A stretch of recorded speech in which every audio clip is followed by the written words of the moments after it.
دو قسم کے لوگ ہوتے ہیں جب وہ فیصلہ کرتے ہیں. ایک وہ جو فیصلہ عقل سے کرتے ہیں،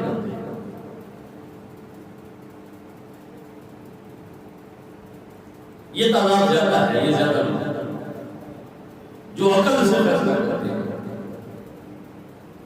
اس بارے میں عقل کیا کہتی ہے، اور کچھ لوگ ایسے ہوتے ہیں جو فیصلے عقل سے نہیں عشق کے ترازو بناتے ہیں. یہ لوگ کم ہوتے ہیں لیکن ان کے فیصلے بڑے کمال ہیں. عقل کے ترازو میں کیا جانا والا فیصلہ اور ہوتا ہے، میزان عشق میں تول کر جو فیصلے کیے جاتے ہیں وہ اور ہوتے ہیں. اب عقل کا تقاضا یہ تھا کہ مدینہ نہ چھوڑا جائے، لیکن عشق کہتا تھا حسین مدینہ چھوڑا. عقل کی رائے یہ تھی کہ حسین مکہ کا پرامن شہر مت چھوڑو. عشق کہہ رہا تھا حسین نانا نے تمہیں جنت کا سردار بنایا ہے، تمہیں مکہ چھوڑ کر کربلا جانا پڑے گا.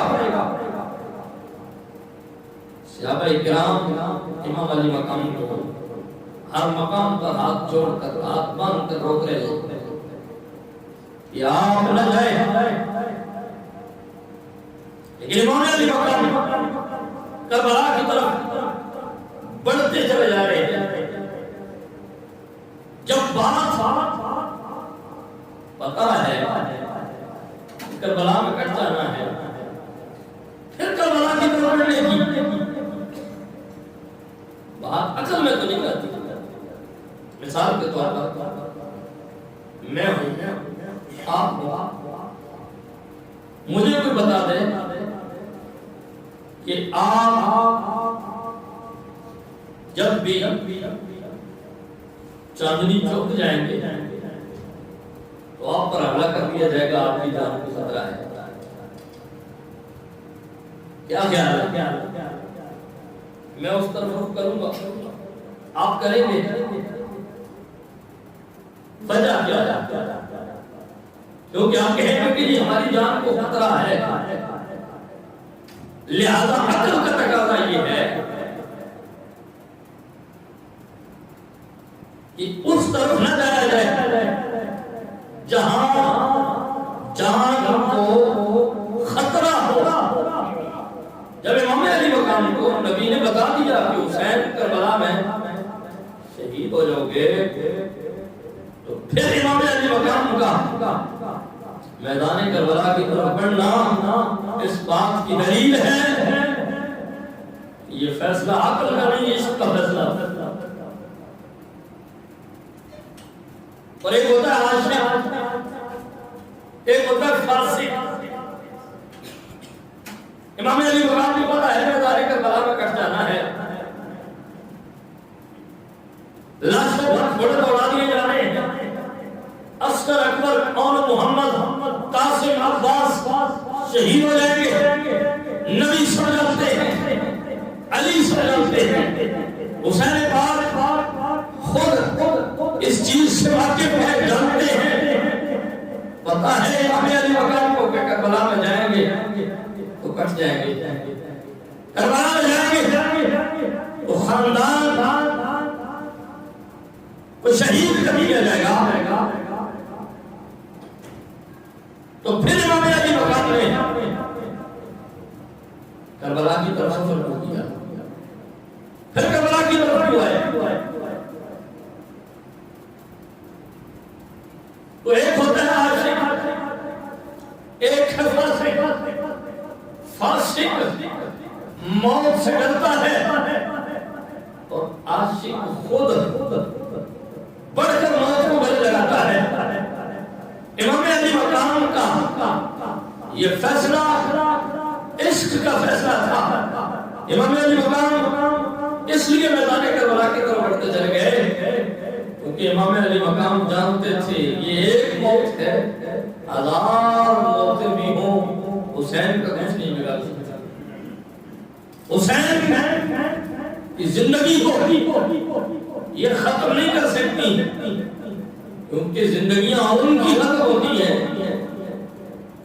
جن کی اللہ اور اس کے رسول کے ساتھ تعلقات ٹھیک نہ ہو، جن کے اللہ اور اس کے رسول کے ساتھ معاملات ٹھیک نہ ہو، اور وہ مر کر بھی نہیں بنتے جو اللہ اور اس کے رسول کے ساتھ وفاداری کا معاملہ کرتے ہیں۔ تو حضرت امام علی مقام میدان کربلا میں اس کی بنیاد پر ہے، اور اس لیے کہتا تھا کہ جان جاتی ہے چلی جائے، خاندان قربان ہوتا ہے ہو جائے،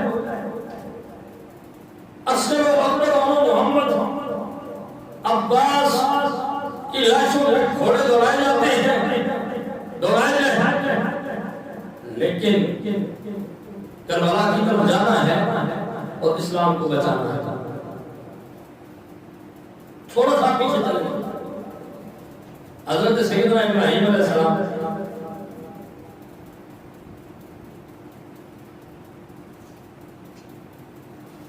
کو نمرود نے آگ میں پھینکنے کا ارادہ کیا۔ اب عقل کا تقاضا یہ ہے کہ آگ سے بچا جائے، کیونکہ آگ جلا دے گی، آگ کے قریب نہ جایا جائے، یہ عقل کا فیصلہ ہے۔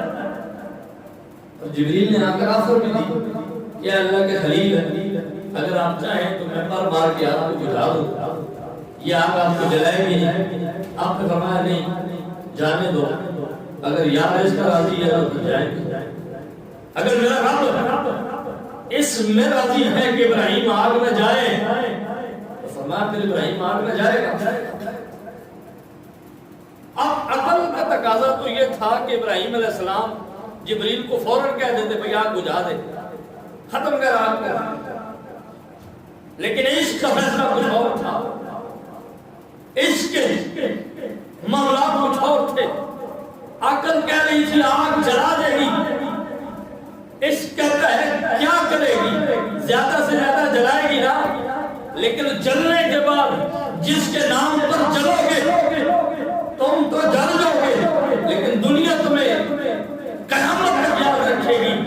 اقبال کلندر لاہوری نے کہا تھا کہ بے خطر کود پڑا آتش نمرود میں عشق، بے خطر کود پڑا آتش نمرود میں عشق، عقل ہے میوے تماشائے لبے بام ابھی۔ فرمایا عقل بنیرے پر بیٹھ کر تماشا دیکھ رہی ہے، عشق نے چہرے میں چھلانگ لگا دی ہے۔ فرمایا عقل صرف تماشا دیکھتی ہے، عشق کر گزرتا ہے۔ کربلا میں جو کچھ ہوا حسین نے اس لیے کیا کہ حسین نے فیصلہ عقل سے نہیں عشق سے کیا تھا، تو عشق کا تقاضا یہ تھا کہ سب کچھ قربان ہوتا ہے ہوتا جائے، لیکن نعرے کے دین پر کوئی ہاتھ نہ آنے پائے۔ حضرت ابراہیم علیہ السلام آگے بات کو بڑھا لے، خواب دیکھا کہ اپنے بیٹے کی گردن پر چھری چلا رہے ہیں، صبح اٹھ کر بیٹے کو بتایا، بیٹے نے کہا جی جو آپ کو رب کا حکم ملا ہے وہ کریں۔ اب عقل کا تقاضا یہ تھا کہ بھائی خواب خیال ہے، بات کو ختم کریں۔ عقل یہ کہتی تھی کہ چھری بیٹے کی گردن پر نہ رکھو، کیونکہ چھری رکھو گے گردن کٹ جائے گی، بیٹا چلا جائے گا، جدائی ہو جائے گی، یہ عقل کہتی تھی۔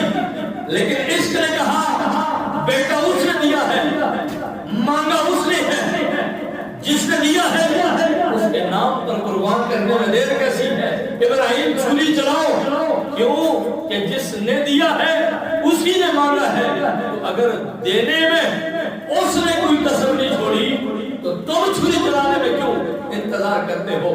عقل کہہ رہی تھی چھری نہیں چلانی، عشق کہہ رہا تھا اسماعیل جیسا خوبصورت بیٹا بھی ہو تو چھری گردن پہ رکھ دو۔ یہ جو اسماعیل کی گردن پہ چھری آئی ہے یہ عقل کا فیصلہ نہیں تھا، یہ عشق کا فیصلہ تھا۔